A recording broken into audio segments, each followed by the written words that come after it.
29장에서부터 32장까지 비교적 긴 내용들을 통해서 우리가 살피게 되는 것은 히스기야의 행적에 관한 그런 기록입니다. 비교적 다른 왕들에 비해서 자세하게 기록을 남겨주고 있는데 이것은 역대기의 관심과 매우 일치가 되고 있기 때문에 그러합니다. 우리가 어제 보았던 이 아하스 왕이 다스렸던 시대는 유다 역사 속에서 대단히 패역한 그러한 세대였습니다.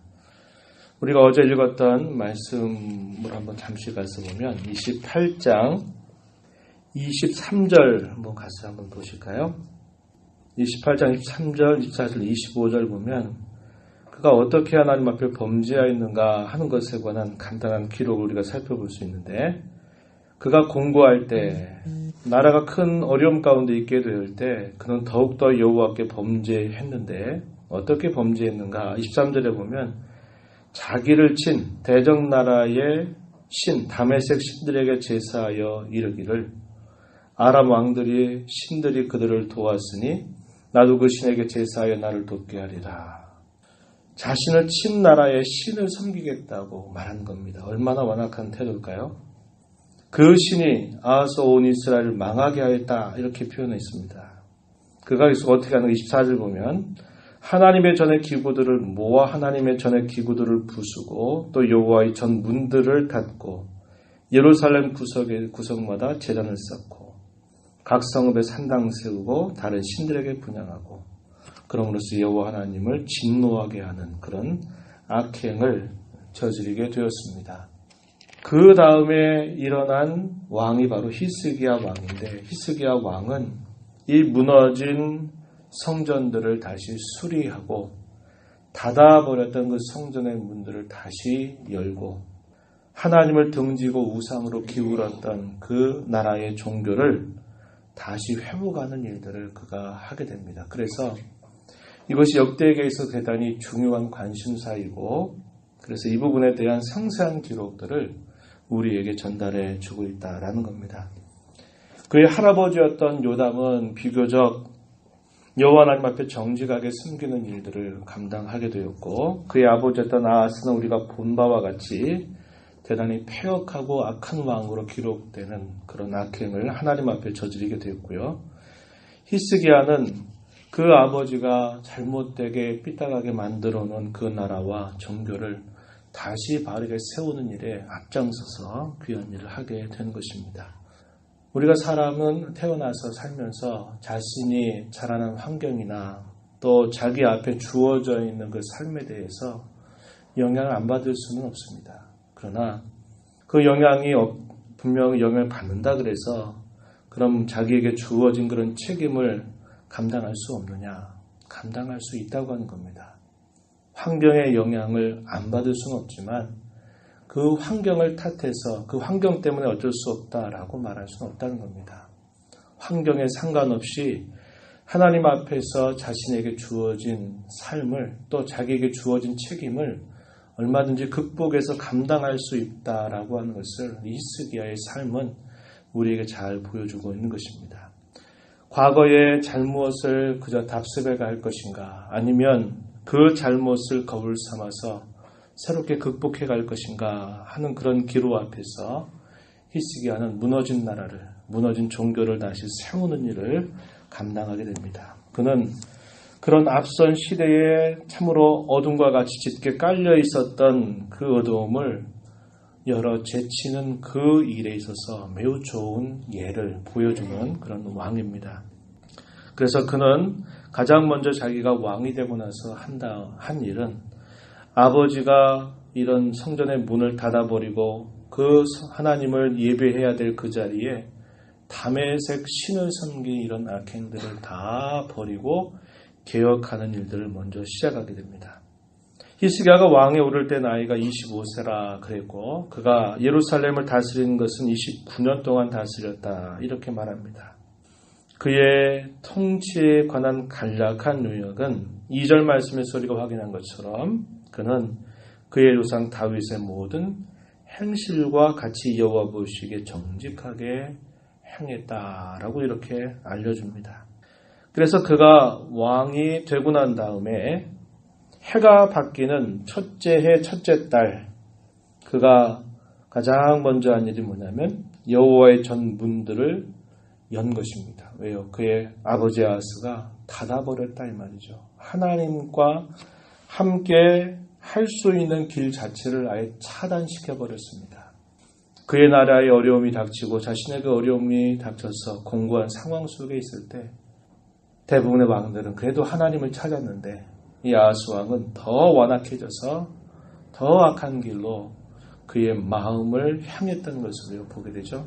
그래서 히스기야가 즉위한 다음에 가장 먼저 한 일은 여호와의 전 문을 열고서 그것을 수리하게 되고요. 그리고 제사장과 레위 사람들을 불러 모은 다음에 그들로 하여금 자신의 아버지가 범한 그 죄에 대해서 하나님께서 징계하셨던 사실들을 그들에게 깨우쳐 주면서 우리가 이 문제를 하나님 앞에 바르게 해결해야 한다 하는 이야기를 전달해 주고 있습니다. 6절 가서 한번 보시면요. 우리 조상들이 범죄하여 우리 하나님 여호와 보시기에 악을 행하여 하나님을 버리고 얼굴을 돌려 여호와의 성소를 등지고 낭실 문을 닫으며 등불을 끄고 성소에서 분향하지 아니하며 이스라엘 하나님께 번제를 드리지 아니하였다. 이렇게 말합니다. 자기 아버지가 행했던 그 악행에 대해서 이렇게 그들에게 알려주고요. 그리고 그들이 당했던 진노에 대해서 여호와 하나님이 내리셨던 진노에 대해서 이렇게 말씀합니다. 8절 9절 여호와께서 유다와 예루살렘에 진노하시고 내버리사 두려움과 놀람과 비웃음거리가 되게 하신 것을 너희가 똑똑히 보는 바라. 이로 말미암아 우리의 조상들이 칼에 엎드러지며 우리의 자녀와 아내들이 사로 어제 읽었던 말씀을 보니까 북이스라엘 백성들이 형제임에도 불구하고 20만 명이나 되는 유다 사람들을 자신들의 수도로 사로잡아서 이들을 노예로 삼고자 했던 일이 있었습니다. 그런 일들이 왜 있었는가? 그것은 하나님을 향한 그들의 범죄 때문에 하나님께서 그렇게 하셨다는 겁니다. 그래서 그것을 지금 이야기해 주는 거예요. 그러면서 우리가 그럼 어떻게 해야 될까? 히스기야가 말해주기를 10절 11절 이제 이스라엘 하나님 여호와와 더불어 언약을 세워 그 맹렬한 노를 우리에게서 떠나게 할 마음이 내게 있다. 하나님이 주신 마음입니다. 우리가 이대로 가서는 아무런 소망이 없다. 이제라도 하나님을 만날 길을 터야 되고 하나님을 향해서 나아가야 된다라는 사실을 말하는 겁니다. 성전문을 닫았다 이 말은 하나님과 만날 통로 자체를 아예 닫아버렸다고 하는 것을 뜻했던 것입니다. 그래서 그 통로를 다시 열어 제치기 위해서 성전 문을 수리하고 다시 열고 또 성전을 정결하게 하는 겁니다. 다메섹 신을 섬긴다고 하면서 성전을 얼마나 어지럽히고 더럽혔고 가증한 것들을 그 성전 안에다가 드러나겠습니까? 그런 것들을 이제 레위인들과 제사장들을 불러서 이 모든 것들을 다 깨끗하고 정화하게 하는 일들을 명령하게 되는 것이죠. 11절 말씀에 내 아들들아 이제는 게으르지 말라. 여호와께서 이미 너희를 택하사 그 앞에 서서 수종들어 그를 섬기며 분향하게 하셨느니라. 이 말을 듣고서는 하나님께서 그들의 마음을 움직이시죠.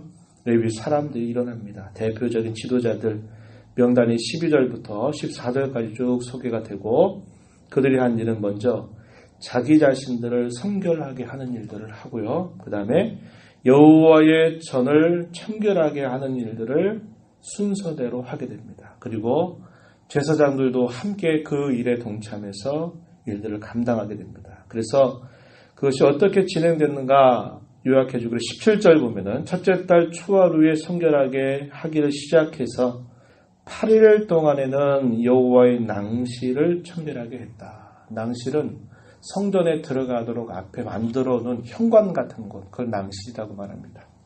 이 낭실을 청결하게 하는데 무려 8일이라는 시간이 걸렸다고 이야기하고 그 다음에 나머지 또 8일 동안 여호와의 전을 성결하게 하는 일들을 하게 됩니다. 그래서 16일 동안 이 성전을 청결하게 하는 일들을 그들이 감당하게 되고 그 일을 다 마치고 난 다음에 히스기야 왕에게 이 일들이 다 완결되었다고 보고를 하게 됩니다. 그 내용이 18절, 19절 이렇게 표현되고요. 그 다음에 19절 이하로부터 마지막 절 내용에서 하는 건 뭐냐면 겉에 보이는 성전은 복원이 되고 성전은 청결하게 했는데 이제 더 중요한 것이 뭐냐면 그 성전 안에서 회복돼야 될 하나님 앞에 드려야 할 제사를 다시 회복하는 일들을 그가 감당하게 됩니다.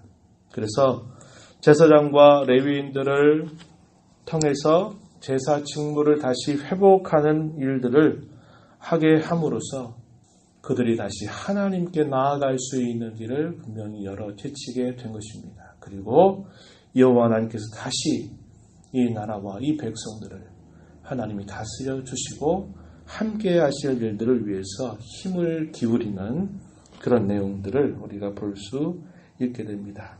그래서 히스기야는 그 청결하게 된 성전 가운데서 제사를 드리는데 유다 나라의 범죄를 위한 속죄 제사뿐만 아니라 온 이스라엘을 위해서, 다시 말하면 당시에 더 타락해 있는 북쪽 이스라엘 나라를 위해서도 제사를 드리게 된 것입니다. 그리고서는 그 가운데 선대가 있던 아름다운 일, 다윗 시대에 여호사밧이 있었던 때에 하나님을 향해서 제사를 드리면서 경배하면서 찬양을 드렸던 그 일들을 다시 회복하게 됩니다. 여호와 하나님께서는 이 모든 제사들을 기쁘게 받으셨다라고 알려줍니다. 하나님은 그 시간 동안을 기다리셨던 겁니다. 자기 백성들이 언제라도 그들의 잘못에서 돌이켜서 하나님 앞에 나오기를 기다리셨던 겁니다. 그러니까 마치 아버지의 품을 떠났던 탕자가 언제나 돌아올까 항상 문 앞에서 그 돌아올 아들을 기다리는 아버지의 심정처럼 하나님은 그 백성들이 그렇게 돌아오기를 기다리셨고 그 백성들이 돌아와서 하나님 앞에 제사를 드리게 될 때 그 제사를 기뻐 받으시면서 새로운 왕조를 시작할 수 있는 그런 기틀을 마련해 주셨음을 우리가 보게 된 것입니다.